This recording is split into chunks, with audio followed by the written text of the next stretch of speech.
Padre Pio secara ajaib muncul dan menyelamatkan seorang wanita terpidana.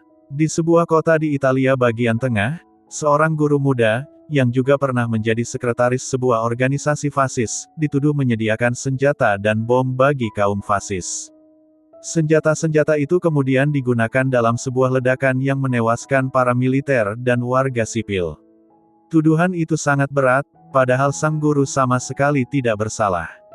Ia dibawa paksa dari rumahnya untuk diadili dan dijatuhi hukuman tembak.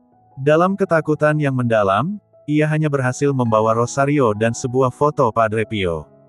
Para prajurit membawanya untuk menyaksikan kehancuran dan mayat-mayat korban ledakan, seolah-olah semua itu adalah akibat perbuatannya. Setelah itu, ia digiring ke tempat eksekusi. Sementara itu, beberapa anggota regu tembak memasuki rumahnya dengan alasan mencari senjata. Namun, mereka justru mulai menjarah uang, perhiasan emas, dan pakaian diambil tanpa belas kasihan. Tiba-tiba terdengar sebuah teriakan keras dan penuh wibawa.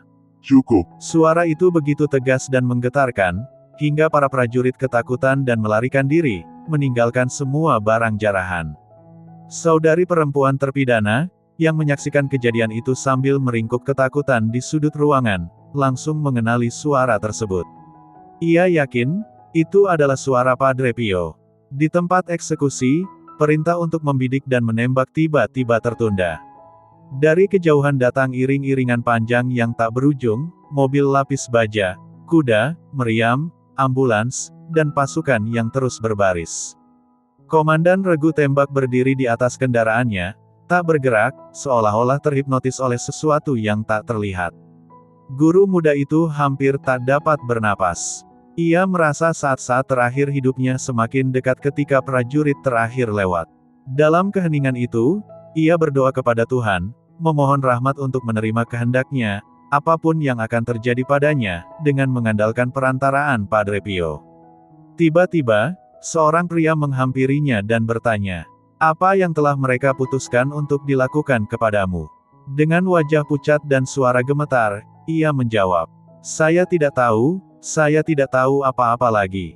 Mereka semua pergi. Hanya komandan itu yang masih di sana," katanya sambil menunjuknya dengan penuh kengerian. Komandan itu tetap berdiri kaku, tak bergerak sedikit pun. Pria tersebut lalu berkata, "Kalau begitu, anggaplah dirimu bebas dan ikutlah denganku." Ia membawa sang guru kembali ke rumah, tempat banyak perempuan berkumpul untuk menghibur saudari sang terpidana yang sedang berduka. Begitu melihat saudarinya, wanita itu langsung menghambur ke dalam pelukannya. Ia kemudian mengambil foto Padre Pio dari dinding lalu menciumnya. Pada saat itu juga, ia merasakan sebuah tangan menepuk pipinya dengan lembut, penuh kasih dan penghiburan. Beberapa bulan kemudian, guru itu pergi ke San Giovanni Rotondo untuk mengucapkan terima kasih kepada Padre Pio. Dengan penuh haru ia berkata, "Padre, seluruh hidup saya pun tidak akan cukup untuk membalas kebaikanmu." Padre Pio menatapnya dan menjawab dengan lembut, "Anakku, betapa besar imanmu, hingga membuatku berlari." Kisah ini sungguh menguatkan, iman yang tulus tidak pernah sia-sia, dan pertolongan Tuhan selalu datang tepat pada waktunya.